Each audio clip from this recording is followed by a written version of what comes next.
어이, 영감님. 지금 우리 가게 물 흐리지 말고 당장 나가쇼. 다른 손님들 식사하는데 이게 무슨 민폐야? 어디서 굴러먹던 개뼈다귀 같은 냄새를 풍기고 들어와서는 밥 한 끼? 영감님 행색을 보아니 돈은 있고? 그리고 그 꼬락서니로 우리 고급 식당에서 밥이 넘어갈 것 같아? 당장 안 꺼져? 우리 가게는 아무나 들어오는 그런 싸구려 식당 아니거든? 재수 없게 시리. 늦가을의 스산한 바람이 김 씨의 낡은 외투 자락을 매섭게 핥히고 지나갔습니다. 가로등 불빛만이 희미하게 길을 밝히는 저녁, 그는 허기와 외로움에 떠밀리듯 동네에서 가장 번화한 거리에 위치한 복만정이라는 식당 앞에 섰습니다. 며칠 전부터 뜨끈한 설렁탕 국물에 밥 한 술 말아먹고 싶은 생각이 간절했지만 선뜻 식당 문을 열 용기가 나지 않았습니다. 혼자 된 지 십수년, 이제는 식당에서 혼자 밥 먹는 것조차 어색하고 주눅 드는 일이 되어버렸습니다. 오늘은 작심하고 나선 길이었습니다.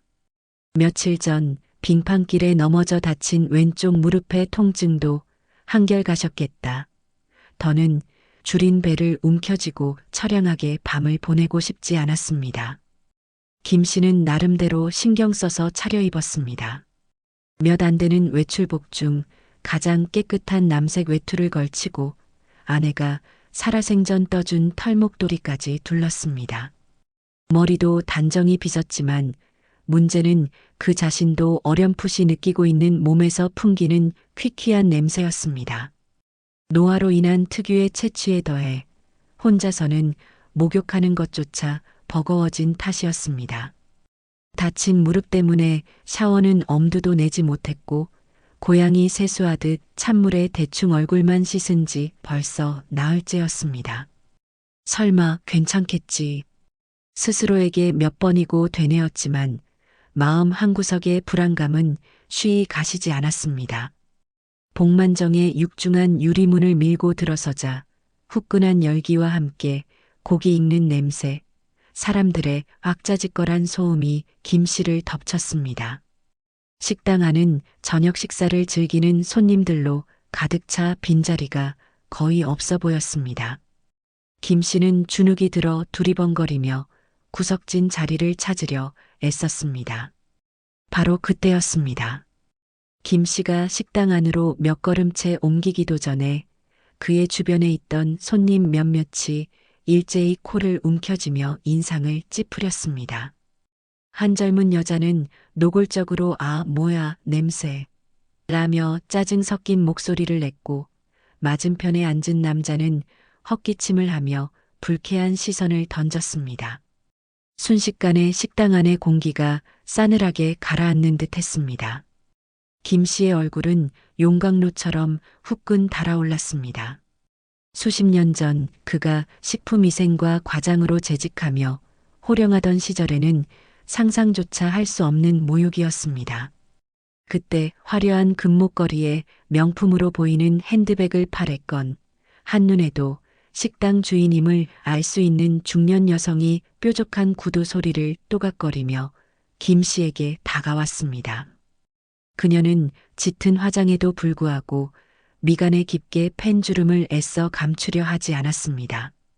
김 씨를 위아래로 훑어보는 그녀의 눈빛에는 경멸과 혐오감이 노골적으로 드러났습니다. 어이 영감님, 지금 우리 가게 물 흐리지 말고 당장 나가쇼. 그녀의 목소리는 카랑카랑했고 식당 안의 모든 사람이 들을 수 있을 만큼 컸습니다. 다른 손님들 식사하는데 이게 무슨 민폐야? 어디서 굴러먹던 개뼈다귀 같은 냄새를 풍기고 들어와서는 김 씨는 심장이 바닥으로 곤두박질 치는 것 같았습니다.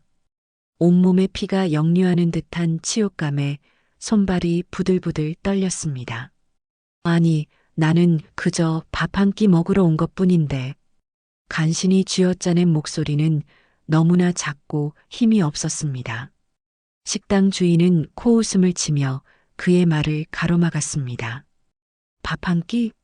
영감님 행색을 보아하니 돈은 있고, 그리고 그 꼬락서니로 우리 고급 식당에서 밥이 넘어갈 것 같아? 당장 안 꺼져. 그녀는 손짓으로 파리를 쫓듯 김 씨에게 나가라는 신용을 했습니다.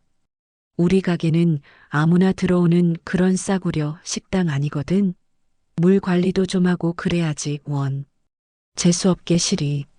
주변의 손님들은 이제 대놓고 수군거리며 김 씨를 비웃거나 구경거리라도 난 듯 흥미로운 눈빛으로 쳐다보았습니다. 어떤 젊은 커플은 스마트폰을 꺼내 이 광경을 촬영하는 듯한 모습도 보였습니다.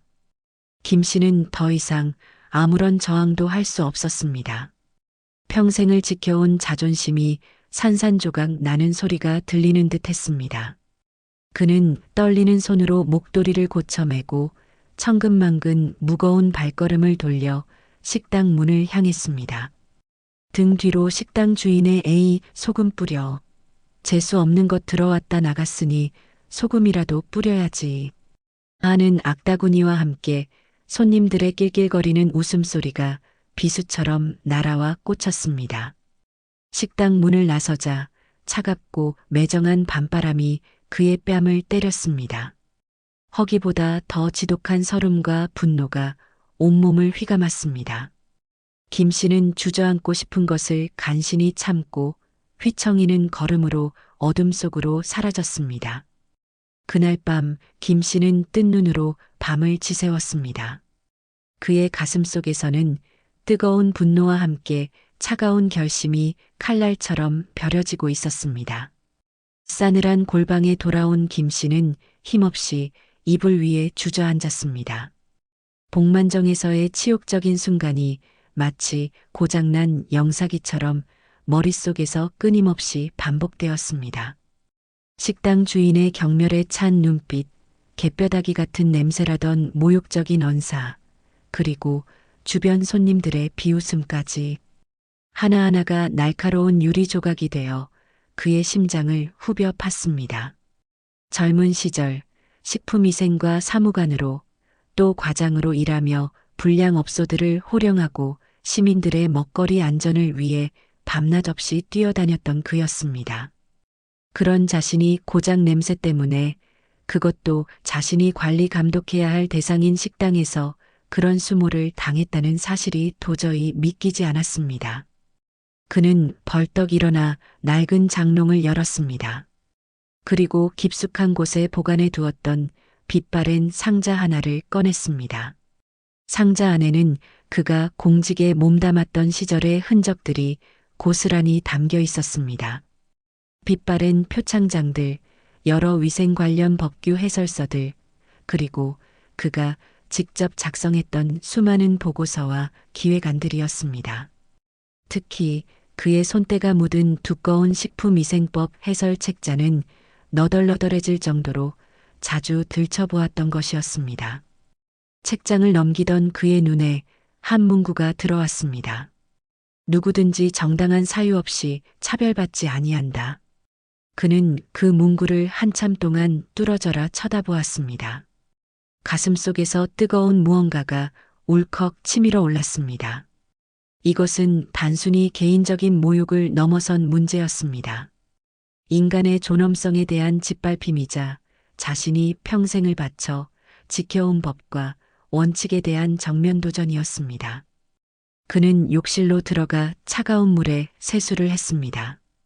거울에 비친 자신의 모습은 초라했지만 그의 눈빛만큼은 예전처럼 형형하게 빛나고 있었습니다. 그는 찬찬히 기억을 더듬었습니다. 복만정의 위치, 식당 내부 구조, 그리고 그 짧은 순간에 스쳐 지나갔던 주방의 모습까지 무언가 석연치 않은 구석들이 떠오르기 시작했습니다. 손님들이 코를 막았던 그 냄새, 어쩌면 그것은 단순히 자신의 몸에서 풍기는 냄새 때문만은 아니었을지도 모른다는 의심이 고개를 들었습니다. 주방 입구에서 언뜻 보았던 제대로 닫히지 않은 음식물 쓰레기통, 그리고 환풍기 주변에 시커멓게 껴있던 기름때 같은 것들이 뇌리를 스쳤습니다. 밤은 깊어갔지만 김 씨의 머릿속은 오히려 점점 더 또렷해졌습니다. 그는 더 이상 슬픔이나 분노에만 잠겨 있을 수 없었습니다. 자신이 해야 할 일이 무엇인지 명확해졌습니다. 그는 책상 앞에 앉아 낡은 만년필을 꺼내 들었습니다. 그리고 떨리는 손으로 종이 위에 무엇인가를 적어 내려가기 시작했습니다. 복만정에서 겪었던 일의 경위, 식당 주인의 부당한 처사, 그리고 자신이 목격했던 위생 관련 의심 사항들을 육하원칙에 따라 꼼꼼하게 기록했습니다. 그는 단순히 감정적인 복수를 하려는 것이 아니었습니다. 그는 자신이 가진 지식과 경험을 바탕으로 법과 원칙에 따라 이 문제를 해결하고 싶었습니다. 그리고 만약 복만정에 정말로 문제가 있다면 그것을 바로잡아 다른 선량한 시민들이 피해를 보지 않도록 해야 한다는 공직자로서의 오랜 습관이 그의 몸을 움직이게 만들었습니다. 동이 트기 시작할 무렵 김 씨는 밤새 작성한 진정서 초안을 내려놓았습니다. 눈은 피로했지만 마음은 오히려 강철처럼 단단해져 있었습니다. 그는 옷장에서 가장 단정하고 깨끗한 양복을 꺼냈습니다. 비록 낡았지만 한때 그가 공무원으로서의 자부심을 안고 입었던 옷이었습니다. 그는 정성스럽게 옷을 다리고 와이셔츠의 목깃을 바로 세웠습니다. 그리고 마지막으로 서랍 깊숙한 곳에 보관해 두었던 작은 배지 하나를 꺼내 양복상의 옷깃에 달았습니다. 그것은 그가 식품위생 분야에 기여한 공로를 인정받아 수여받았던 지금은 거의 사용되지 않는 낡은 공무원 표장이었습니다. 그것은 단순한 장식이 아니었습니다. 그것은 그의 마지막 남은 자존심이자 앞으로 시작될 싸움에 대한 그의 굳은 의지의 표현이었습니다. 날이 밝으면 그는 보건소로 향할 것이었습니다. 그리고 복만정의 오만한 주인에게 정의의 심판이 무엇인지 똑똑히 보여줄 작정이었습니다. 그의 가슴 속에서는 밤새 꺼지지 않고 타오르던 분노가 이제는 냉철한 투지로 변해 있었습니다. 다음 날 아침 김 씨는 밤새 달여 빳빳해진 양복을 정갈하게 차려입고 집을 나섰습니다. 가슴에는 그의 마지막 자존심과도 같은 낡은 공무원 표장이 묵직하게 달려 있었습니다. 보건소 건물은 예나 지금이나 크게 달라진 것이 없어 보였습니다. 한때 자신이 젊음을 바쳤던 곳, 시민들의 건강과 안전을 위해 수많은 날들을 헌신했던 그곳의 공기는 여전히 익숙하면서도 어쩐지 낯설게 느껴졌습니다. 김 씨는 짧게 심호흡을 하고 민원실로 들어섰습니다. 아침 이른 시간이었지만 민원실은 이미 여러 사람들로 북적였습니다. 예방접종을 맞으러 온 아이들의 울음소리, 건강검진 결과를 문의하는 노인들의 걱정 어린 목소리, 가리고 서류를 발급받으려는 사람들의 분주한 발걸음까지 김 씨는 한쪽 구석에 놓인 번호표 발행기에서 번호표를 뽑아들고 딱딱한 플라스틱 의자에 앉아 자신의 차례를 기다렸습니다. 87번. 현재 창구에 표시된 번호는 65번이었습니다. 꽤 오랜 시간을 기다려야 할 듯 했습니다. 그는 주머니에서 밤새 정성껏 눌러 쓴 진정서 봉투를 꺼내 만지작거렸습니다. 봉투 안에는 복만정에서의 굴욕적인 사건과 그 식당의 위생 상태에 대한 그의 날카로운 의혹들이 빼곡히 담겨 있었습니다. 시간은 더디게 흘렀습니다.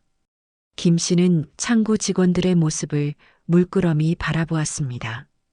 대부분 젊은 직원들이었고 그들의 얼굴에는 반복되는 업무에 대한 권태로움과 기계적인 친절함이 묻어났습니다.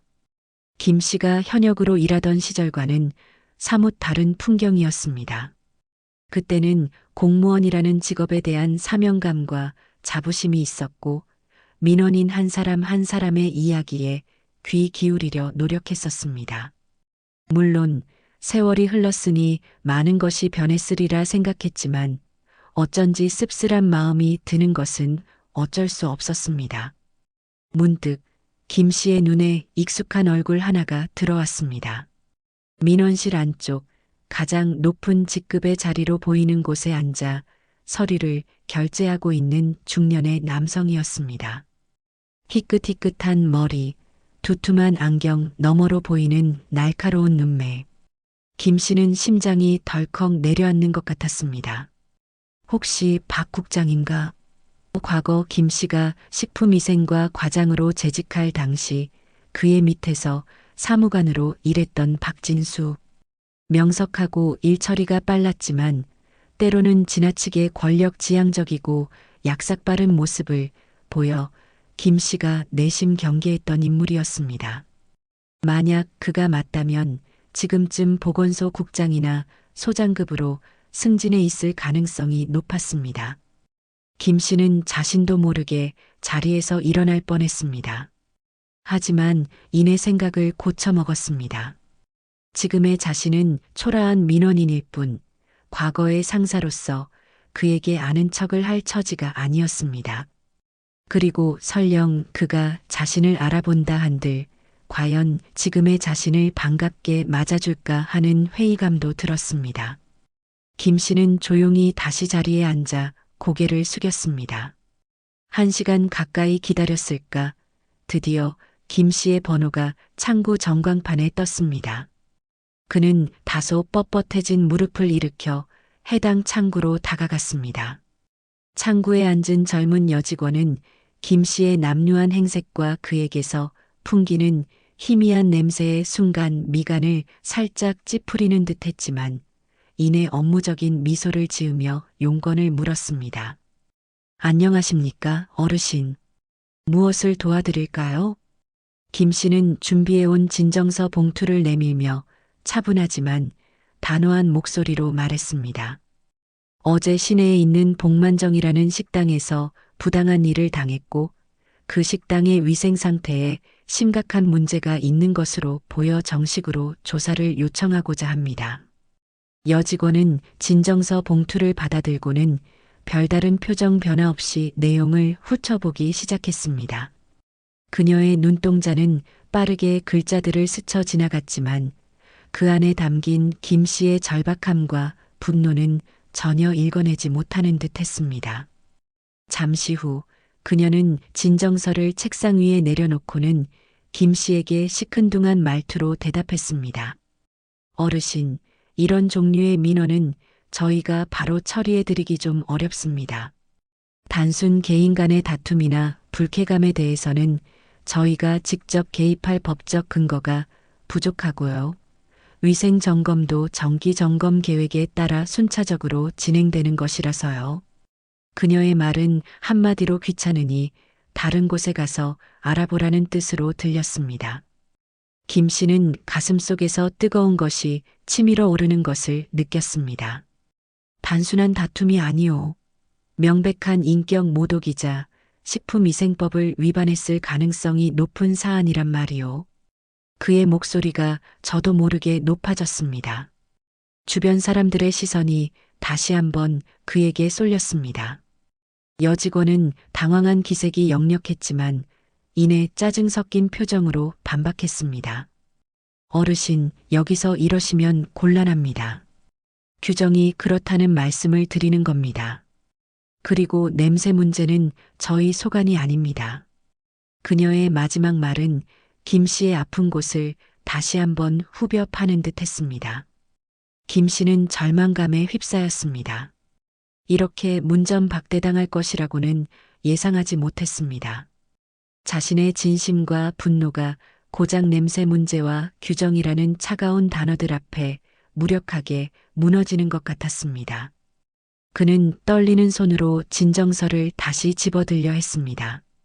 이대로 포기하고 돌아가야 하는 것인가? 그때였습니다. 잠시만요, 어르신. 제가 그 진정서 내용 다시 한번 자세히 봐도 되겠습니까? 나지막하지만 힘 있는 목소리가 들려온 것은 바로 옆 창구에서였습니다.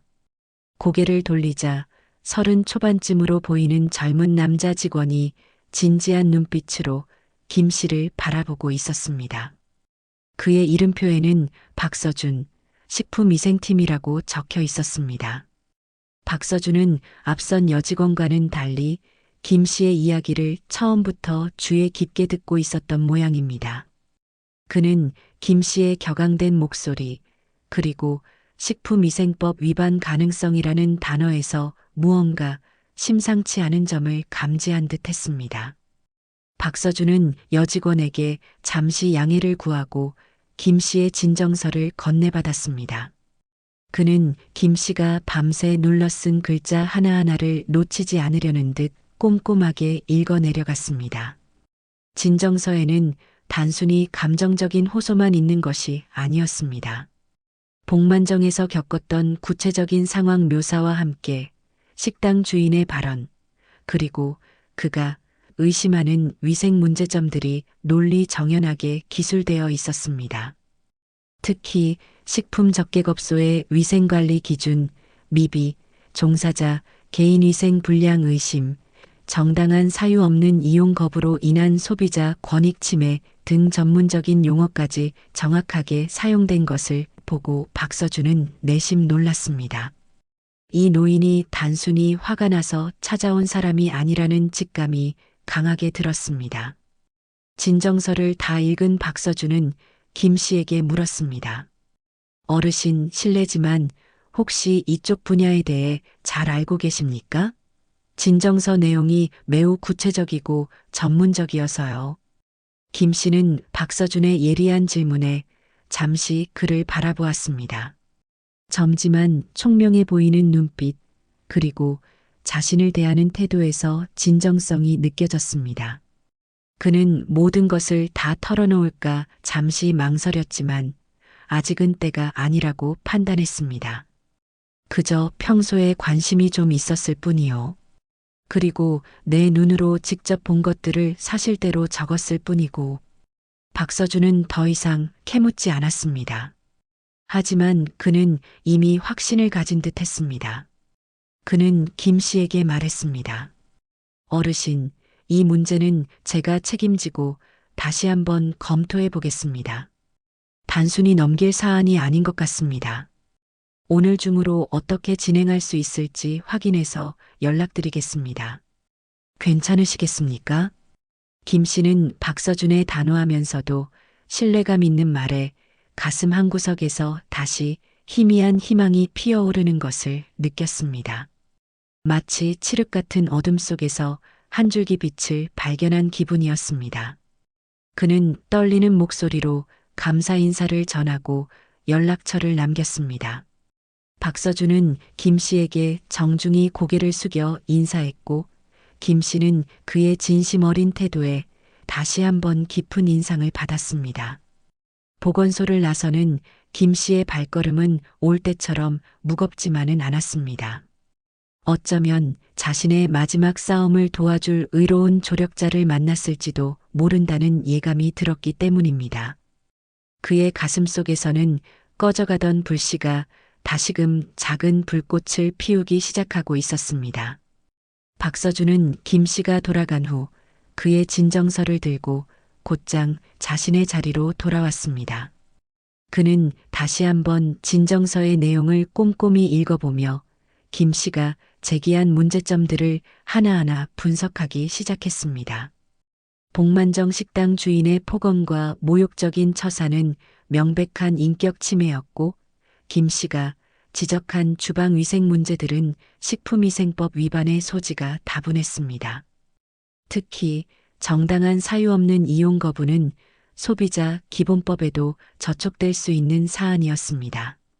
박서준은 이 사건이 단순한 민원을 넘어 공공의 이익과 관련된 중요한 문제라고 판단했습니다.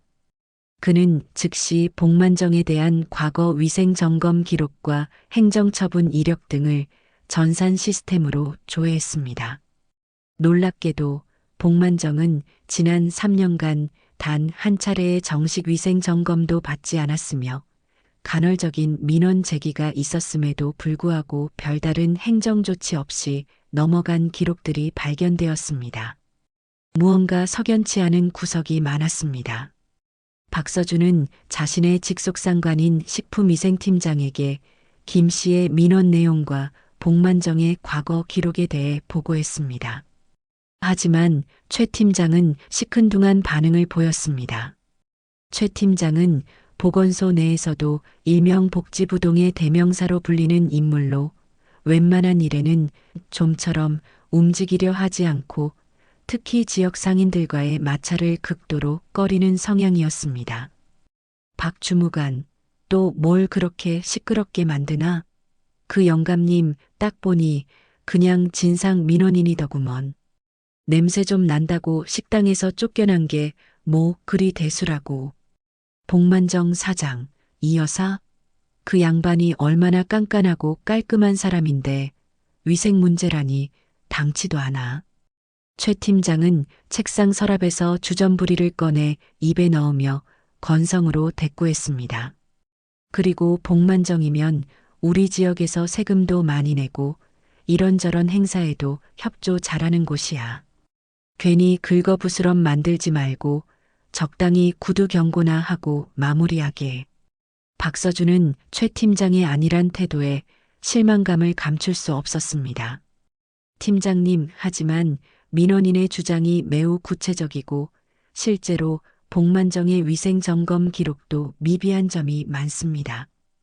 과거 민원 처리 과정도 투명하지 않은 부분이 있고요. 이건 그냥 넘어갈 사안이 아닌 것 같습니다.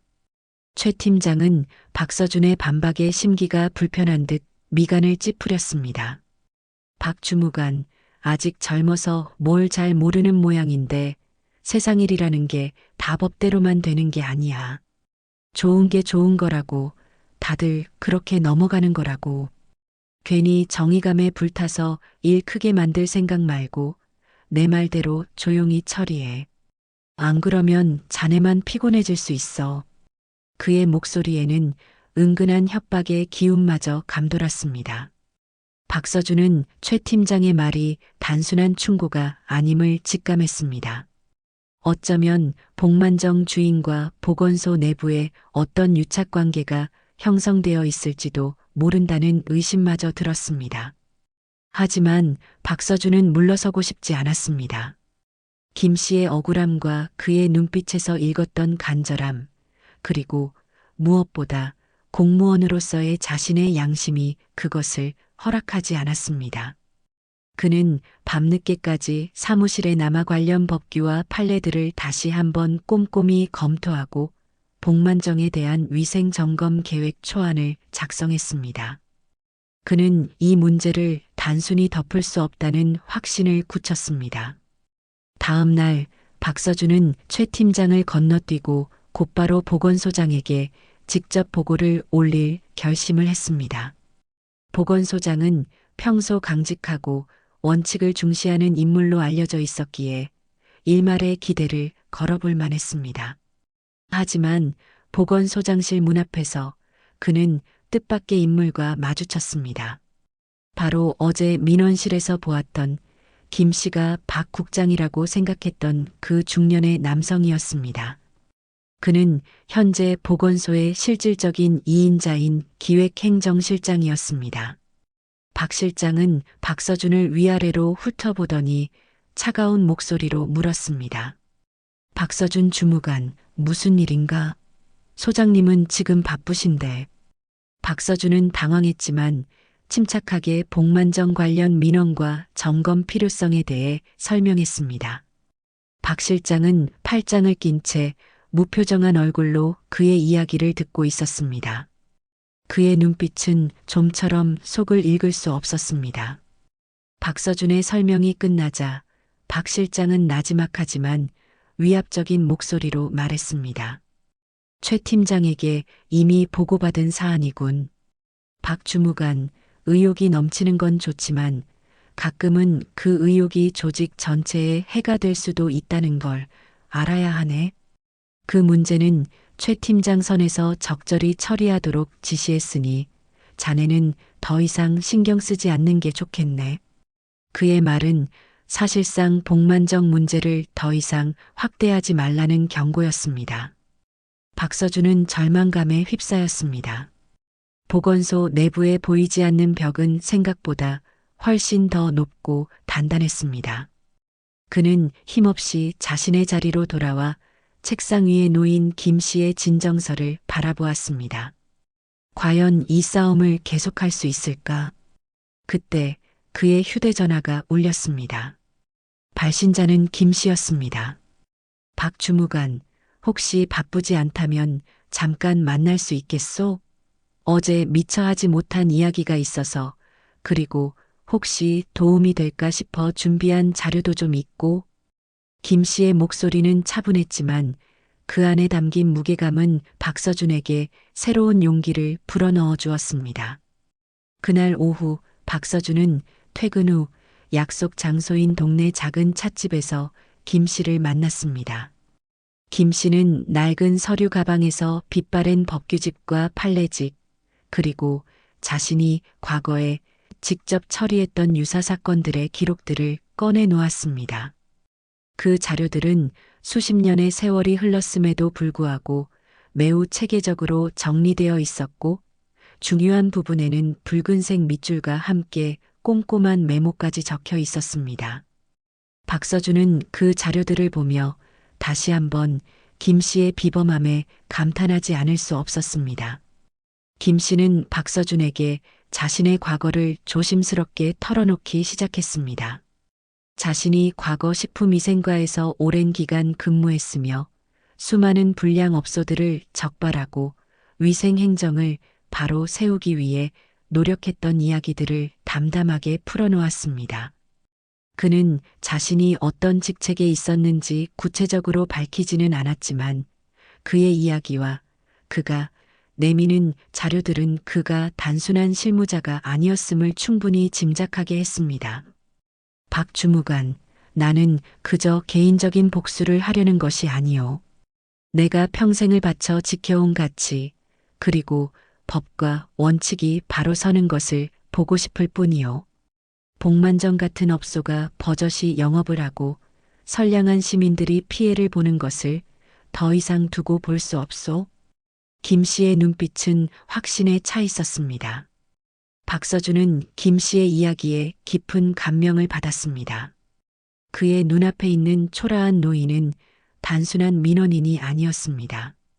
그는 부패와 불의에 맞서 싸워온 정의로운 선배 공직자였고, 지금도 그 신념을 잃지 않고 있는 존경스러운 인물이었습니다. 박서준은 김 씨의 손을 잡으며 굳은 목소리로 말했습니다. 어르신, 제가 힘이 닿는 데까지 최선을 다해 돕겠습니다. 비록 내부적인 어려움이 있지만 반드시 복만정의 문제를 바로잡고 어르신의 억울함을 풀어드리겠습니다. 김 씨는 박서준의 진심 어린 말에 눈시울이 뜨거워지는 것을 느꼈습니다. 그는 박서준의 젊은 열정과 정의감에서 한 줄기 희망을 보았습니다. 두 사람은 늦은 시간까지 복만정에 대한 대응 방안을 논의했습니다. 김 씨의 노련한 경험과 박서준의 젊은 패기가 결합되면서 그들의 반격 계획은 점점 더 구체적이고 치밀해져 갔습니다. 보이지 않는 거대한 벽 앞에서 좌절감을 느꼈던 박서준은 이제 든든한 지원군을 얻은 듯했고, 김 씨 역시 자신의 마지막 싸움을 함께할 믿음직한 동지를 만난 듯했습니다. 어둠이 짙게 드리운 찻집 창밖과는 달리 두 사람의 마음속에는 정의 실현에 대한 뜨거운 불꽃이 환하게 타오르고 있었습니다. 그날 이후 박서준은 김 씨와의 긴밀한 협력 아래 복만정에 대한 본격적인 반격을 준비하기 시작했습니다. 그는 김 씨가 제공한 과거 자료들과 법규들을 바탕으로 복만정의 위반 혐의들을 더욱 명확하게 정리하고 위생 점검 시나리오를 치밀하게 구성했습니다.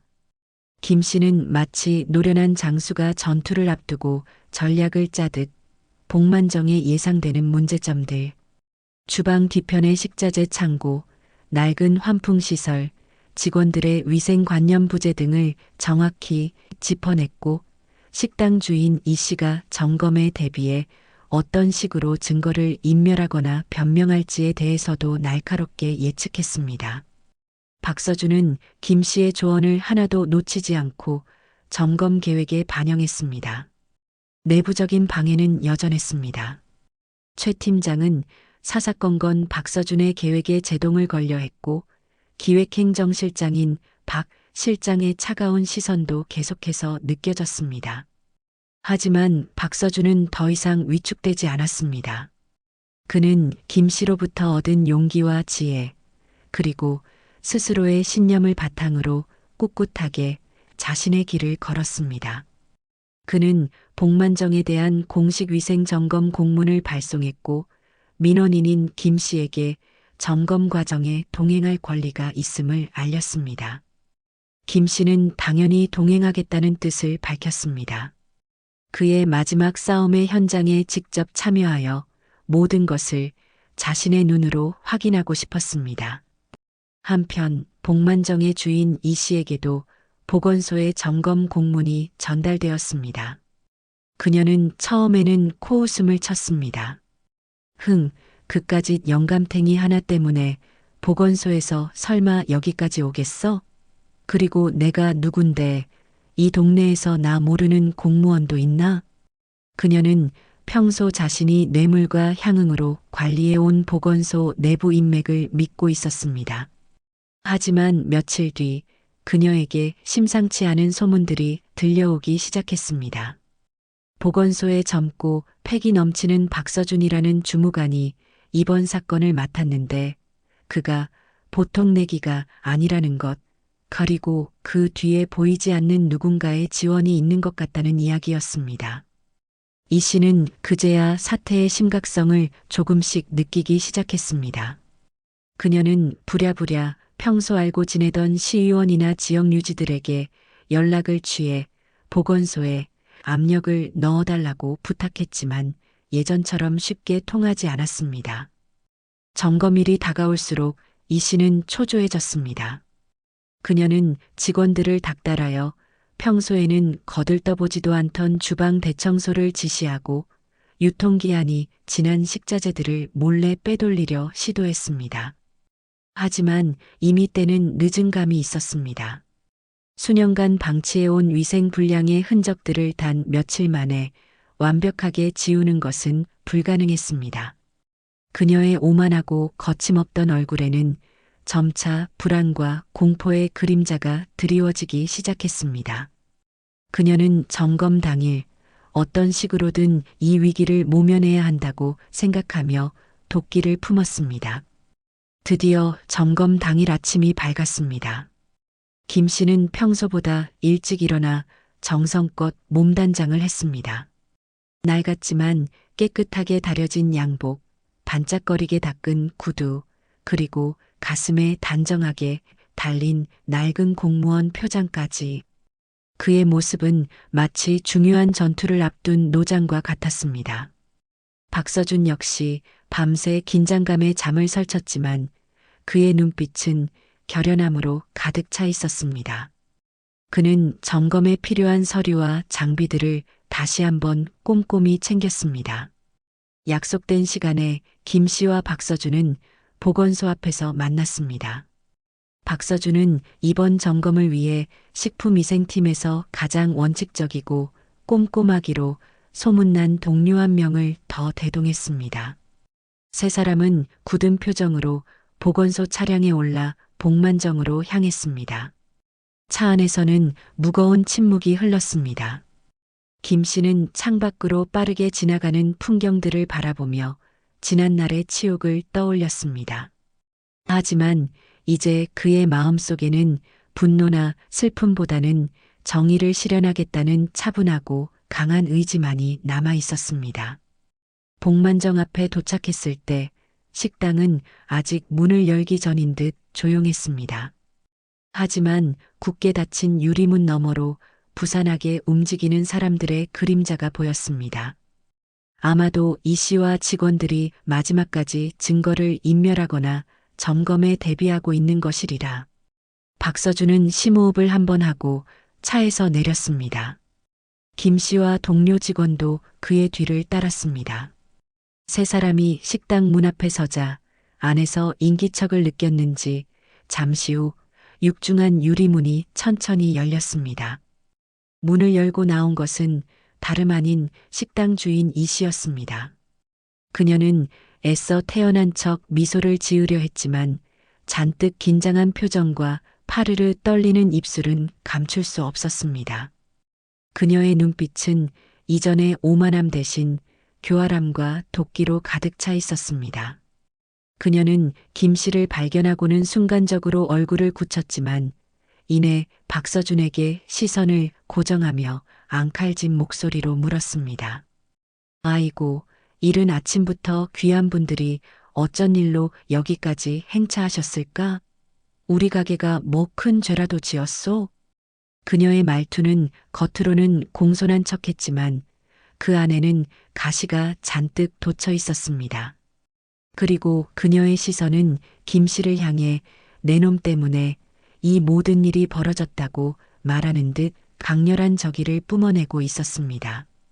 박서준은 이 씨의 도발에 흔들리지 않고 침착하게 대답했습니다. 복만정 사장님 되십니까? 저희는 보건소 식품위생팀에서 나왔습니다. 정식 공문에 따라 오늘 귀업소에 대한 위생 점검을 실시하고자 합니다. 협조해 주시면 감사하겠습니다. 이 씨는 코웃음을 치며 양팔을 꼬았습니다.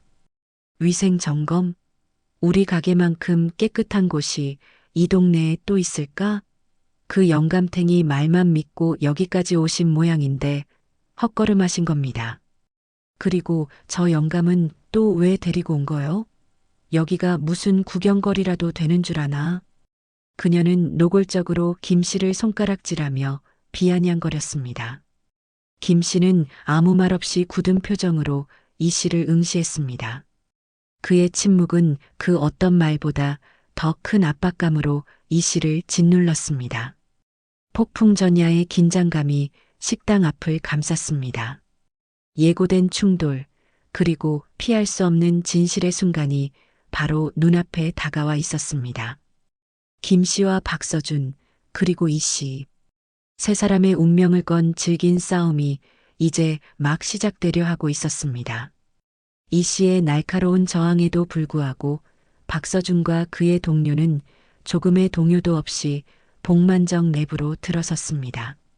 김 씨는 그들의 뒤를 따라 마치 자신의 오랜 일터로 돌아온 사람처럼 익숙하면서도 냉철한 시선으로 식당 내부를 빠르게 훑어보았습니다.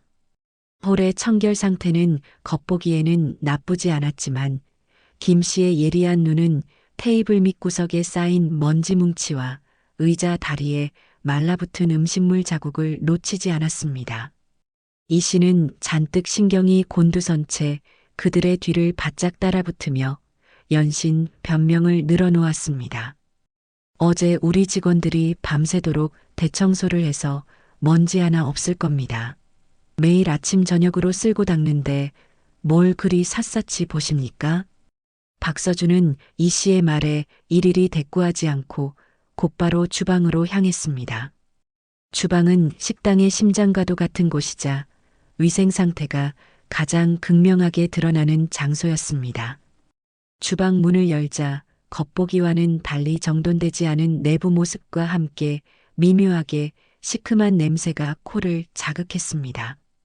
이 씨는 황급히 주방 입구를 가로막으려 했지만 박서준의 단호한 눈빛에 마지못해 길을 비켜주었습니다. 점검은 조리대와 개수대부터 시작되었습니다.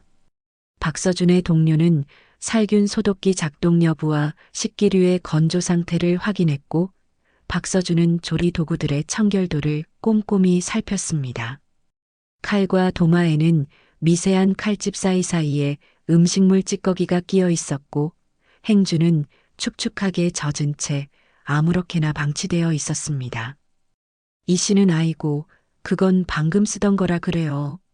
바로 삶아서 소독할 겁니다. 라며 안절부절 못했지만 박서준은 묵묵히 카메라 셔터를 눌러 증거 사진을 남겼습니다. 김 씨는 주방 한쪽 구석에 놓인 냉장고로 다가갔습니다. 그는 이 씨에게 냉장고 문을 열어보라고 요구했습니다.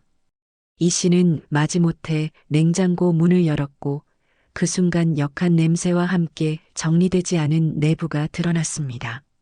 각종 식자재들이 비닐봉지에 아무렇게나 담겨 뒤섞여 있었고, 일부 식자재는 유통기한 표시가 희미하거나 아예 없는 것도 있었습니다. 김 씨는 특히 냉장고 문 쪽 선반에 놓인 소스통들을 유심히 살폈습니다. 사장님, 이 소스들 언제 개봉한 겁니까? 개봉일자 표시가 전혀 없는데 육안으로 보기에도 상태가 썩 좋아 보이지 않습니다만.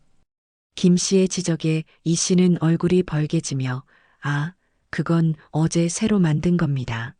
깜빡하고 날짜를 안 적었네요. 라고 둘러댔지만 김 씨는 소스통 뚜껑에 말라붙은 내용물의 색깔과 점도를 보며 그녀의 말이 거짓임을 간파했습니다. 점검이 진행될수록 복만정의 위생 상태는 상상을 초월할 정도로 심각하다는 것이 명백해졌습니다. 환풍기에는 시커먼 기름때가 두껍게 껴 있었고 바닥 타일 틈새에는 음식물 찌꺼기와 곰팡이가 뒤엉켜 있었습니다. 조리대 및 선반에서는 바퀴벌레의 배설물로 보이는 검은 가루들이 발견되었고 심지어 밀가루 포대 옆에서는 살아있는 바퀴벌레 한 마리가 재빨리 기어가는 모습까지 포착되었습니다. 이 씨는 그 광경을 보고 거의 비명을 지를 뻔했지만 필사적으로 입을 막았습니다. 그녀의 얼굴은 이제 하얗게 질려 아무런 혈색도 찾아볼 수 없었습니다. 가장 충격적인 것은 주방 뒤편에 위치한 식자재 창고였습니다. 문을 열자마자 퀴퀴한 곰팡이 냄새와 함께 쥐 오줌 냄새가 코를 찔렀습니다. 창고 안은 그야말로 아수라장이었습니다. 유통기한이 수개월이나 지난 통조림 캔들이 아무렇게나 쌓여 있었고 한쪽 구석에는 곰팡이가 시커멓게 핀 양파와 감자 자루들이 방치되어 있었습니다. 심지어 쥐가 갉아먹은 듯한 흔적이 있는 식자재 포장지도 발견되었습니다. 박서준은 착잡한 표정으로 사진을 찍었고 그의 동료는 연신 고개를 저으며 위반 사항들을 기록했습니다. 김 씨는 이 모든 광경을 묵묵히 지켜보았습니다. 그의 얼굴에는 분노를 넘어선 깊은 실망감과 안타까움이 서려 있었습니다. 그가 평생을 바쳐 지키려 했던 시민들의 건강과 안전이 이런 식으로 무참히 짓밟히고 있었다는 사실에 그는 참담함을 금할 수 없었습니다. 이 씨는 이제 거의 반쯤 넋이 나간 상태였습니다. 그녀는 더 이상 변명할 기력도 없는 듯 바닥에 주저앉아 멍하니 점검 과정을 바라볼 뿐이었습니다. 그녀가 그토록 자랑했던 복만정의 화려한 외관 뒤에는 이처럼 추악하고 더러운 진실이 숨겨져 있었던 것입니다. 한때 기세등등했던 그녀의 오만함은 온데간데 없이 사라지고 절망과 공포만이 그녀를 지배하고 있었습니다. 김 씨는 이 씨의 초라한 모습을 내려다보며 생각했습니다. 인과응보라는 말은 바로 이런 때를 두고 하는 말일 것이라고. 그러나 그의 마음 한구석에서는 알 수 없는 씁쓸함이 밀려왔습니다. 이것은 단순히 한 식당 주인의 몰락이 아니라 우리 사회의 부끄러운 단면을 목격하는 것 같았기 때문입니다.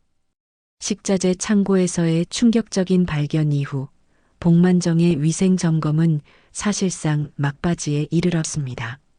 박서준과 그의 동료는 발견된 수많은 위반 사항들을 점검표에 꼼꼼히 기록했고 증거 사진들은 이미 수십 장을 넘어섰습니다. 이 씨는 넋이 나간 사람처럼 창고 바닥에 주저앉아 있었지만 박서준이 점검 결과를 정리하며 행정처분에 대해 언급하기 시작하자 갑자기 정신이 번쩍 드는 듯 했습니다. 이대로 모든 것을 잃을 수 없다는 절박감이 그녀를 다시 움직이게 만들었습니다. 그녀는 비틀거리며 자리에서 일어나 박서준에게 다가갔습니다. 그리고는 주변을 살피며 최대한 목소리를 낮춰 은밀하게 말을 건넸습니다. 저 박 주무관님, 제가 정말 죽을 죄를 지었습니다.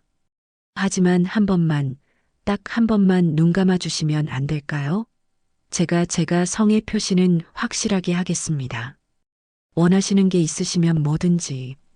그녀는 떨리는 손으로 자신의 명품 핸드백을 열어 두툼한 돈 봉투를 꺼내려 했습니다. 명백한 뇌물 시도였습니다. 박서준은 차갑게 이 씨의 손을 뿌리쳤습니다. 그의 얼굴에는 경멸감과 함께 단호함이 서려 있었습니다. 사장님, 지금 제정신이십니까? 공무원에게 뇌물을 건네려 하시다니 사태의 심각성을 아직도 모르시는군요. 이건 위반 사항을 더욱 가중시키는 행동입니다. 그의 목소리는 얼음장처럼 차가웠습니다. 이 씨는 돈 봉투를 든 채 허공에 멈칫한 손을 어찌할 바를 몰랐습니다. 그녀의 마지막 발악마저 수포로 돌아가자 그녀의 얼굴에는 절망감이 더욱 짙어졌습니다. 궁지에 몰린 이 씨는 갑자기 태도를 바꿔 큰 소리를 치기 시작했습니다. 뭐야? 당신들 지금 나한테 무슨 짓을 한 건지 알아? 내가 누군지 알고 함부로 까불어. 당장 이 동네에서 장사 못하게 만들어줄 테다. 우리 남편이 누군지, 우리 집안이 어떤 집안인지 알면 당신들 다 모가지야. 그녀는 악에 받쳐 소리를 질렀지만 그 모습은 오히려 처절하고 안쓰러워 보일 뿐이었습니다. 박서준은 그런 그녀를 냉정한 눈으로 바라보며 말했습니다. 사장님, 협박은 통하지 않습니다. 저희는 규정대로 처리할 뿐입니다. 그때 조용히 상황을 지켜보던 김 씨가 천천히 앞으로 나섰습니다. 그의 손에는 낡은 수첩 하나가 들려 있었습니다. 그는 수첩을 펼쳐 보이며 이 씨에게 나지막하지만 힘 있는 목소리로 물었습니다. 사장님, 혹시 15년 전, 그러니까 2010년 7월 13일 이 식당 개업 초기에 대대적인 위생 단속을 받았던 것 기억하십니까? 이 씨는 김 씨의 갑작스러운 질문에 당황한 표정을 지었습니다. 15년 전의 일을 어떻게 기억하느냐는 듯 어리둥절한 눈빛으로 김 씨를 바라보았습니다. 김 씨는 말을 이어갔습니다. 그때 유통기한이 지난 식자재를 사용하고 조리시설 위생 불량으로 영업정지 1개월의 과징금 처분을 받았었지요. 담당 공무원이 아주 깐깐하고 무서워서 다시는 위생법 어길 생각도 못했다고 주변에 떠들고 다니셨다던데 혹시 그 담당 공무원 얼굴 기억나십니까? 김 씨의 눈빛이 형형하게 빛나기 시작했습니다. 이 씨는 김 씨의 말을 듣는 동안 얼굴이 점점 더 하얗게 질려갔습니다. 그녀의 머릿속에서 잊고 지냈던 과거의 기억들이 희미하게 떠오르기 시작했습니다. 악몽 같았던 그날의 단속, 그리고 서리발처럼 차갑고 단호했던 담당 공무원의 얼굴. 그녀는 떨리는 눈으로 김 씨를 다시 한번 찬찬히 뜯어보았습니다. 낡은 양복, 깊게 팬 주름, 초라한 행색. 하지만 그의 눈빛만큼은 15년 전 자신을 공포에 떨게 했던 그 공무원의 그것과 너무나도 닮아 있었습니다. 설마 당신은? 이 씨의 목소리가 염소처럼 떨려 나왔습니다. 김 씨는 자신의 낡은 양복상의 옷깃에 달린 빛바랜 공무원 표장을 천천히 가리켰습니다. 그리고는 나지막하지만 식당 안의 모든 사람이 들을 수 있을 만큼 또렷한 목소리로 말했습니다. 그렇소. 내가 바로 15년 전 당신 가게에 영업정지 처분을 내렸던 식품위생과 사무관 김철수예요. 사람들은 나를 독사라고 불렀었지. 김 씨의 정체가 밝혀지는 순간 식당 안에는 숨막히는 정적이 흘렀습니다. 박서준과 그의 동료는 물론 이 씨의 남편과 직원들까지 모두 경악을 금치 못하고 김 씨를 바라보았습니다. 이 씨는 마치 유령이라도 본 사람처럼 온몸을 부들부들 떨며 뒷걸음질 쳤습니다. 그녀의 눈에는 공포와 절망 그리고 믿을 수 없다는 표정이 뒤섞여 있었습니다.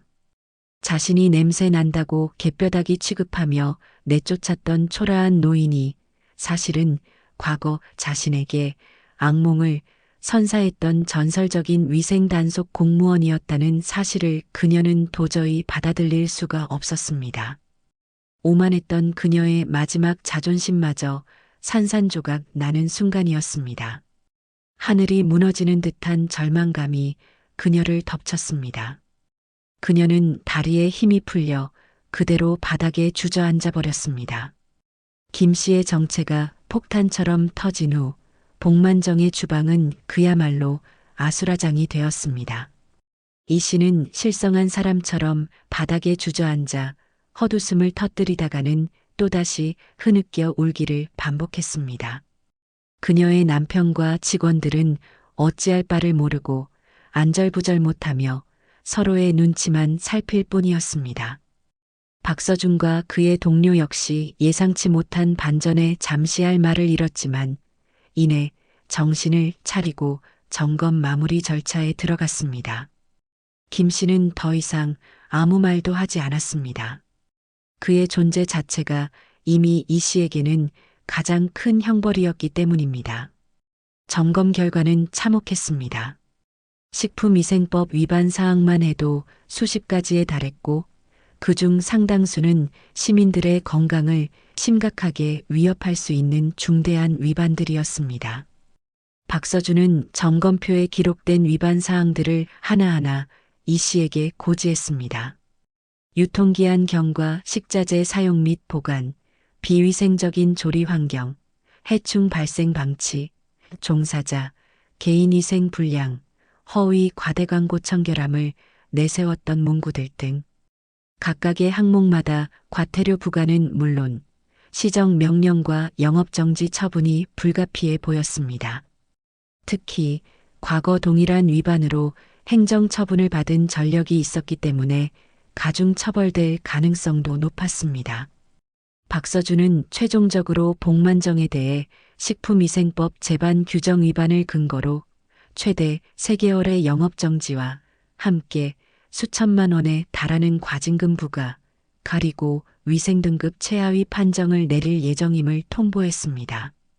또한 이번 점검 결과는 관할 구청 홈페이지에 공시되고 필요하다면 언론에도 공개될 수 있음을 알렸습니다. 이 씨에게는 청천벽력과도 같은 소리였습니다. 3개월의 영업정지는 사실상 폐업이나 다름없었고 거액의 과징금은 그녀의 재산을 하루아침에 거덜낼 수도 있는 금액이었습니다. 무엇보다 위생등급 최하위 판정과 언론 공개는 그녀가 그동안 쌓아 올렸던 복만정의 명예와 이미지를 한순간에 시궁창으로 처박는 일이었습니다. 이 씨는 박서준의 말을 듣고 마지막 남은 이성마저 잃어버린 듯 했습니다. 그녀는 갑자기 김 씨 앞으로 기어가 그의 바짓가랑이를 붙잡고 애원하기 시작했습니다. 과장님, 아니 어르신, 제가 정말 죽을 죄를 지었습니다. 제가 눈이 멀어서, 돈에 눈이 멀어서 어르신을 못 알아뵙고 그런 천인공노할 짓을 저질렀습니다. 제발 한 번만 용서해 주십시오. 이렇게 빌겠습니다. 제가 다 잘못했습니다. 그녀는 땅바닥에 머리를 찌우며 통곡했지만 김 씨는 싸늘한 눈으로 그녀를 내려다볼 뿐이었습니다. 사장님, 지금 여기서 나에게 용서를 구할 것이 아니오. 당신이 용서를 구해야 할 대상은 바로 당신의 음식을 믿고 찾아왔던 손님들이고 당신이 어긴 대한민국의 법이요. 김 씨의 목소리는 냉정했지만 그 안에는 깊은 슬픔이 담겨 있는 듯 했습니다. 나는 이제 일개 시민일 뿐 당신을 처벌하거나 용서할 권한이 없소. 모든 것은 법과 원칙에 따라 처리될 것이요. 김 씨의 단호한 말에 이 씨는 절망감에 몸부림쳤습니다. 그녀의 울음소리와 절규가 텅 빈 주방을 가득 메웠지만 그 누구도 그녀를 동정하지 않았습니다. 그것은 자업자득이었고 뿌린 대로 거두는 당연한 결과였습니다. 점검이 모두 끝나고 박서준과 김 씨 그리고 동료 직원이 복만정을 나섰을 때 식당 앞에는 어디선가 소문을 듣고 몰려든 동네 사람들과 몇몇 기자들까지 진을 치고 있었습니다.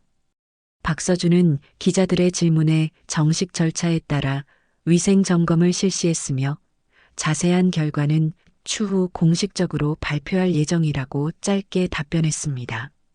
하지만 이미 복만정의 추악한 실태와 주인 이 씨의 몰락은 삽시간에 지역사회 전체로 퍼져나가기 시작했습니다. 그날 오후 복만정에는 관할 구청에서 발부한 영업정지 명령서와 과징금 부과 통지서가 날아들었습니다. 동시에 지역 신문과 인터넷 뉴스에는 유명 맛집 복만정, 충격적인 위생 실태 적발, 전설의 위생 공무원에게 덜미 라는 자극적인 제목의 기사들이 쏟아져 나오기 시작했습니다. 기사에는 김 씨의 사연과 복만정의 위생 불량 상태가 상세히 보도되었고 이 씨의 과거 행적까지 들춰지며 그녀는 순식간에 지역 사회의 공공의 적이 되었습니다. 단골 손님들은 배신감에 치를 떨며 복만정에 대한 불매 운동을 벌이기 시작했고 주변 상인들조차 그녀를 손가락질하며 외면했습니다. 이 씨가 평생을 바쳐 쌓아 올렸던 부와 명예는 하루아침에 물거품처럼 사라져버렸습니다. 그녀에게 남은 것은 막대한 빚과 사람들의 경멸, 그리고 텅 빈 식당뿐이었습니다. 심판의 저울은 정확했고 그 추는 한치의 오차도 없이 기울어져 있었습니다. 복만정의 위생 점검 결과와 주인 이 씨의 추악한 실태, 그리고 그 중심에 서 있었던 전설적인 위생 공무원 김 씨의 이야기는 그야말로 일파만파로 퍼져나갔습니다. 지역 신문과 방송은 연일 이 사건을 대서특필했고 곧이어 중앙 언론까지 가세하면서 복만정 게이트라는 자극적인 이름으로 전국적인 이슈로 확산되었습니다. 인터넷 포털 사이트의 메인 뉴스를 장식했고 각종 온라인 커뮤니티와 소셜미디어는 복만정과 이 씨에 대한 성토의 장으로 변했습니다. 이 씨에게 닥친 현실은 그야말로 지옥 그 자체였습니다. 3개월의 영업정지 명령은 식당 운영에 치명타를 날렸고 수천만 원에 달하는 과징금은 그녀의 통장을 순식간에 바닥냈습니다. 은행에서는 대출금 상환 압박이 들어오기 시작했고 식자재를 납품했던 업체들은 밀린 대금을 달라며 아우성이었습니다. 평소 그녀에게 온갖 아양을 떨며 접근했던 사람들은 이제 그녀를 보면 슬금슬금 피하거나 노골적으로 경멸의 시선을 보냈습니다. 복만정의 유리창에는 누군가 뿌린 것으로 보이는 붉은 페인트 자국이 흉물스럽게 남아 있었고 식당 셔터에는 욕설과 비난이 가득한 낙서들이 어지럽게 휘갈겨져 있었습니다. 그녀의 남편은 처음에는 어떻게든 사태를 수습해 보려 애썼지만 걷잡을 수 없이 커지는 파문과 쏟아지는 비난 그리고 이 씨의 과거 행적들까지 속속들이 드러나자 결국 모든 것을 포기하고 이혼 서류를 내밀었습니다. 당신 같은 여자랑은 단 하루도 더 살 수 없어. 내 인생까지 망칠 셈이야? 남편의 싸늘한 말은 이 씨의 가슴에 또 하나의 비수를 꽂았습니다. 직원들은 밀린 월급도 받지 못한 채 뿔뿔이 흩어졌고 한때 문전성시를 이루었던 복만정은 이제 을씨년스러운 폐허로 변해버렸습니다. 엎친 데 덮친 격으로 과거 복만정에서 일했던 직원들이나 이 씨에게 갑질을 당했던 사람들의 추가 폭로가 이어졌습니다. 그녀가 직원들의 임금을 상습적으로 체불했다는 의혹, 손님들에게 불량식자재를 속여 팔았다는 증언, 심지어 탈세 의혹까지 제기되면서 국세청의 세무조사까지 예고되었습니다. 이 씨는 집 밖으로 한 발짝도 나가지 못하고 두문불출했지만 끊임없이 울려대는 전화벨 소리와 현관문을 두드리는 빚쟁이들의 고함 소리는 그녀를 공포로 몰아넣었습니다. 밤에는 악몽에 시달렸고 낮에는 환청과 환각에 시달리며 그녀의 정신은 점점 피폐해져 갔습니다. 한때 화려했던 명품 옷과 보석들은 이제 아무런 의미도 없었습니다. 그녀는 며칠 동안 씻지도 못한 부스스한 모습으로 텅 빈 거실에 주저앉아 멍하니 허공만 바라볼 뿐이었습니다. 후회와 분노, 절망과 자괴감이 뒤섞인 감정들이 그녀를 짓눌렀지만 이미 너무 늦어버린 뒤였습니다. 한편 이 사건의 또 다른 주인공인 김 씨에게는 세상의 관심이 뜨겁게 쏟아졌습니다. 그의 용기 있는 행동과 정의감에 찬사를 보내는 사람들이 대부분이었고 각종 언론 매체에서는 그를 시대의 의인, 진정한 공직자의 표상으로 치켜세우며 인터뷰 요청이 쇄도했습니다. 하지만 김 씨는 이러한 관심이 부담스럽기만 했습니다. 그는 모든 인터뷰를 정중히 사양하고 평소와 다름없이 조용하고 담담한 일상을 보내려 애썼습니다. 그는 이번 일이 단순히 한 개인의 복수가 아니라 사회의 부조리를 바로잡는 작은 계기가 되기를 바랐을 뿐 영웅이 되고 싶은 생각은 추호도 없었습니다. 그러나 김 씨의 의도와는 달리 일각에서는 그의 행동에 대한 비판적인 시각도 고개를 들었습니다. 일부 인터넷 커뮤니티에서는 아무리 그래도 너무 가혹한 처사였다. 노인의 앙심이 개인의 삶을 송두리째 파괴했다.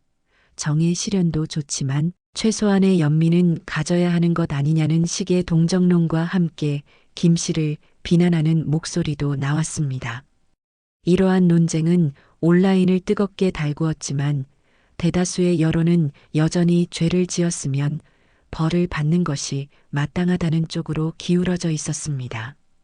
박서준 역시 이번 사건을 통해 많은 것을 경험하고 느꼈습니다. 그는 자신의 신념을 지키고 정의를 실현했다는 점에서 큰 보람을 느꼈지만 한편으로는 공권력의 무서움과 그 책임의 무게를 절감했습니다. 복만정 사건 이후 최 팀장은 눈에 띄게 박서준을 어려워하며 그의 눈치를 살폈고 기획행정실장이었던 박 실장은 얼마 지나지 않아 다른 부서로 자리를 옮겼다는 소문이 들렸습니다. 보건소 내부에서는 박서준을 지지하고 응원하는 동료들이 늘어났지만 동시에 그를 시기하거나 부담스러워하는 시선도 존재했습니다. 그는 이 모든 상황 속에서 자신이 가야 할 길이 무엇인지, 진정한 공직자로서의 자세는 어떠해야 하는지 끊임없이 고민하고 성찰했습니다. 김 씨는 그런 박서준에게 때로는 따뜻한 격려를, 때로는 날카로운 조언을 아끼지 않으며 그의 멘토 역할을 톡톡히 해주었습니다. 김 씨는 가끔 창밖을 바라보며 복만정이 있던 자리를 떠올렸습니다. 한때는 오만과 탐욕으로 가득 찼던 그곳은 이제 굳게 셔터가 내려진 채 흉물스럽게 방치되어 있었습니다. 그는 이 씨의 몰락을 보며 통쾌함보다는 깊은 연민과 함께 인간 존재의 나약함에 대해 생각했습니다. 한순간의 잘못된 선택이 얼마나 큰 파국을 불러올 수 있는지, 그리고 인간의 오만함이 얼마나 허망한 것인지를 그는 이번 일을 통해 다시 한번 깨달았습니다. 그의 마음속에는 정의 실현에 대한 만족감과 함께 세상의 모든 부조리가 사라지지 않는 한 자신의 싸움은 아직 끝나지 않았다는 묵직한 책임감이 자리 잡고 있었습니다. 밤하늘의 별들은 그런 김 씨의 마음을 아는지 모르는지 그저 말없이 반짝이고 있을 뿐이었습니다. 복만정 사건의 광풍이 어느 정도 잦아들 무렵 사람들의 기억 속에서 이 씨의 존재는 서서히 잊혀갔습니다. 그녀가 살던 집은 결국 은행에 압류되어 경매로 넘어갔고 남편과도 완전히 갈라선 이후 그녀의 행방을 아는 사람은 아무도 없었습니다. 간간이 들려오는 소문에 의하면 그녀가 모든 것을 잃고 거리로 나앉아 노숙자 신세가 되었다거나 혹은 충격을 이기지 못하고 정신병원에 입원했다는 이야기도 있었지만 어느 것 하나 확인된 사실은 없었습니다. 그녀는 그렇게 한때의 화려했던 삶을 뒤로하고 세상 사람들의 기억 속에서 쓸쓸히 사라져갔습니다. 그녀의 몰락은 많은 사람에게 오만과 탐욕의 끝은 파멸이라는 쓰디쓴 교훈을 남겼습니다. 반면 김 씨의 삶에는 새로운 변화의 바람이 불어오기 시작했습니다. 그의 용기 있는 행동과 정의감은 많은 사람에게 깊은 감명을 주었고 그는 자신도 모르는 사이에 우리 시대의 숨은 영웅으로 불리게 되었습니다. 처음에는 쏟아지는 관심이 부담스러웠지만 그는 점차 자신의 경험과 지혜를 사회에 환원할 수 있는 방법을 고민하기 시작했습니다. 마침 지역의 한 시민단체에서 그에게 식품 안전 관련 자문위원직을 제안해 왔습니다. 그는 흔쾌히 그 제안을 수락했고 이후 정기적으로 시민들을 대상으로 식품위생 강연을 하거나 불량식품 감시 활동에 참여하며 제2의 인생을 활기차게 살아가기 시작했습니다. 그의 강연은 명쾌하고 설득력이 있어 많은 사람에게 호응을 얻었고 그의 날카로운 지적은 여전히 많은 불량업소들을 긴장하게 만들었습니다. 그의 건강도 눈에 띄게 좋아졌습니다. 규칙적인 생활과 사회활동을 통해 활력을 되찾으면서 그를 괴롭히던 몸의 냄새도 거의 사라졌고 표정도 한결 밝아졌습니다. 그는 더 이상 과거의 상처에 얽매이지 않고 현재의 삶에 만족하며 하루하루를 감사하는 마음으로 살아갔습니다. 박서준 역시 복만정 사건을 계기로 공직사회에서 그의 능력을 확실하게 인정받았습니다. 그는 원칙을 지키면서도 뛰어난 수사 능력과 문제 해결 능력을 보여주었고 무엇보다 부정과 타협하지 않는 그의 정의로운 태도는 많은 동료에게 귀감이 되었습니다. 그는 이후 몇 차례의 특진을 거듭하며 보건소 내에서 중요한 위치에 오르게 되었지만 결코 초심을 잃지 않았습니다. 그는 여전히 김 씨를 인생의 멘토로 여기며 자주 찾아뵙고 조언을 구했고 김 씨는 그런 박서준을 아들처럼 아끼며 그의 앞날을 응원했습니다. 박서준은 복만정 사건을 통해 얻은 가장 큰 교훈은 작은 불의를 방치하면 더 큰 부패를 낳는다는 것과 진정한 공권력은 국민을 섬기는 데서 나온다는 것이었다고 훗날 회고했습니다. 복만정 사건은 비록 한 개인의 비극으로 끝났지만 우리 사회 전체에는 적지 않은 경종을 울렸습니다. 사건 이후 식품위생에 대한 사회적 관심이 높아지면서 관련 법규가 강화되었고 불량업소에 대한 단속과 처벌 수위도 한층 높아졌습니다. 소비자들은 더 이상 기업의 허위 과대 광고에 쉽게 속아 넘어가지 않았고 자신의 권리를 적극적으로 주장하기 시작했습니다. 또한 우리 사회에 만연했던 갑질 문화와 안전 불감증에 대한 자성의 목소리가 커지면서 정직과 양심, 가리고 인간 존중의 가치를 되새기는 분위기가 확산되었습니다. 어느덧 시간은 흘러 계절이 바뀌고 복만정이 있던 자리에는 새로운 가게가 들어섰습니다. 작지만 깨끗하고 정직해 보이는 작은 밥집이었습니다.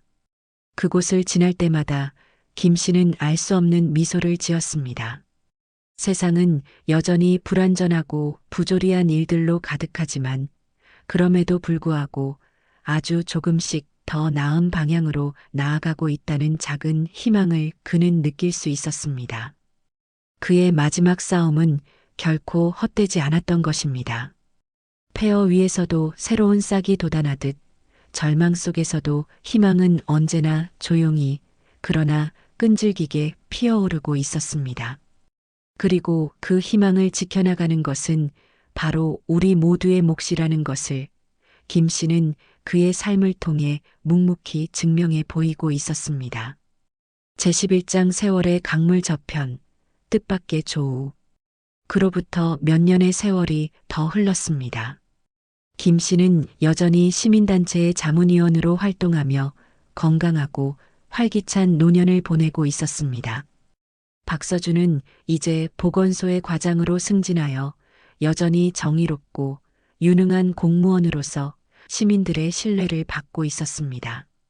복만정 사건은 사람들의 기억 속에서 점차 희미해져 갔지만 그 사건이 남긴 교훈만큼은 그들의 삶 속에 깊이 새겨져 있었습니다.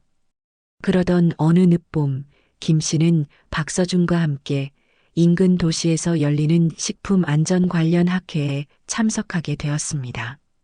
학회가 끝난 후 두 사람은 저녁 식사를 하기 위해 허름하지만 정갈해 보이는 작은 식당으로 들어섰습니다.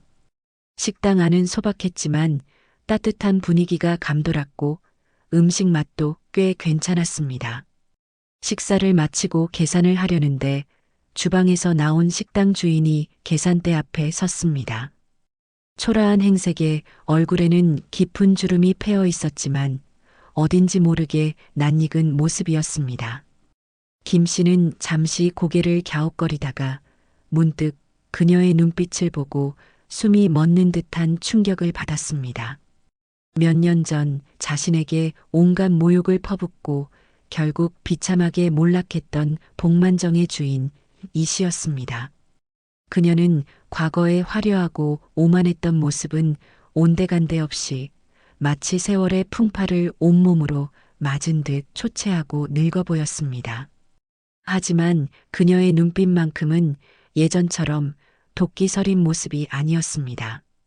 오히려 깊은 슬픔과 체념, 그리고 아주 희미하지만 삶에 대한 작은 의지 같은 것이 느껴졌습니다. 이 씨 역시 김 씨를 알아보았는지 그녀의 얼굴이 순간적으로 하얗게 질리며 손에 들고 있던 행주를 떨어뜨렸습니다. 그녀는 마치 죄인처럼 고개를 푹 숙인 채 아무 말도 하지 못했습니다. 식당 안에는 어색하고 무거운 침묵이 흘렀습니다. 박서준도 이 상황을 눈치채고는 당황한 표정으로 김 씨와 이 씨를 번갈아 쳐다보았습니다. 잠시 후 김 씨가 먼저 침묵을 깨고 나지막한 목소리로 말했습니다. 오랜만이구려, 사장님. 여기서 이렇게 다시 만나게 될 줄은 몰랐소. 그의 목소리에는 원망이나 비아냥거림 대신 그저 세월의 무상함에 대한 담담함만이 묻어났습니다. 이 씨는 김 씨의 목소리에 고개를 들었지만 여전히 그의 얼굴을 제대로 쳐다보지 못하고 바닥만 내려다보았습니다. 그녀의 어깨가 가늘게 떨리고 있었습니다. 한참 만에 그녀는 거의 기어들어가는 목소리로 입을 열었습니다. 어르신, 제가 정말 죽을 죄를 지었습니다. 그때 어르신께 그런 몹쓸 짓을 하고 평생을 후회하며 살았습니다. 염치 없지만 다시 한번 용서를 구합니다. 그녀의 눈가에는 어느새 뜨거운 눈물이 고여 있었습니다. 김 씨는 말없이 그녀를 바라보았습니다. 그녀의 초라한 모습과 진심 어린 사죄 앞에서 그의 마음속에 남아있던 마지막 응어리마저 사르르 녹아내리는 것을 느꼈습니다. 그는 더 이상 그녀에게 아무런 원망도 느끼지 않았습니다. 그저 한때의 어리석음으로 인해 모든 것을 잃고 힘겹게 살아가는 한 인간에 대한 연민만이 남아있을 뿐이었습니다. 이미 다 지난 일이오, 사장님. 김 씨는 부드러운 목소리로 말했습니다. 누구나 살면서 실수를 할 수 있고 중요한 것은 그 실수를 통해 무엇을 배우고 어떻게 살아가느냐 하는 것이겠지요. 부디 앞으로는 정직하고 선량하게 살아가시길 바라오. 이 씨는 김 씨의 따뜻한 말에 참았던 눈물을 터뜨리며 그 자리에 주저앉아 흐느꼈습니다. 그녀의 울음소리에는 지난 세월 동안 겪었을 고통과 회한, 그리고 아주 작은 희망 같은 것이 뒤섞여 있었습니다. 박서준은 그런 그녀의 모습을 안타까운 눈빛으로 바라보며 조용히 휴지를 건넸습니다. 김 씨는 조용히 식사비를 계산하고 박서준과 함께 식당을 나섰습니다. 식당 문을 나서기 전 그는 마지막으로 이 씨에게 한마디를 건넸습니다. 음식 맛이 아주 좋았소. 번창하시길. 밖으로 나오자 따스한 봄 햇살이 그들을 감쌌습니다. 김 씨는 하늘을 올려다보며 깊은 숨을 내쉬었습니다. 그의 마음은 이상하리만큼 평온하고 가벼웠습니다. 어쩌면 진정한 용서는 상대를 위한 것이 아니라 바로 자기 자신을 과거의 아픔으로부터 해방시키는 것일지도 모른다는 생각을 했습니다. 박서준이 김 씨에게 물었습니다. 어르신, 괜찮으십니까? 김 씨는 박서준을 보며 온화하게 미소 지었습니다. 괜찮네, 박 과장. 아주 괜찮아. 이제야 정말로 모든 것이 끝난 것 같네. 두 사람은 나란히 길을 걸었습니다. 저 멀리 석양에 물든 하늘이 아름답게 빛나고 있었습니다. 김 씨는 자신의 마지막 싸움이 진정으로 끝났음을, 그리고 그 싸움이 남긴 상처마저도 세월의 강물 저편으로 흘려보냈음을 깨달았습니다. 그의 마음속에는 이제 어떤 원망이나 분노도 남아있지 않았습니다. 오직 평화와 감사, 그리고 앞으로 다가올 새로운 날들에 대한 조용한 기대만이 잔잔하게 피어오르고 있었습니다. 그의 삶은 그렇게 용서와 화해라는 이름으로 또 다른 페이지를 넘기고 있었습니다.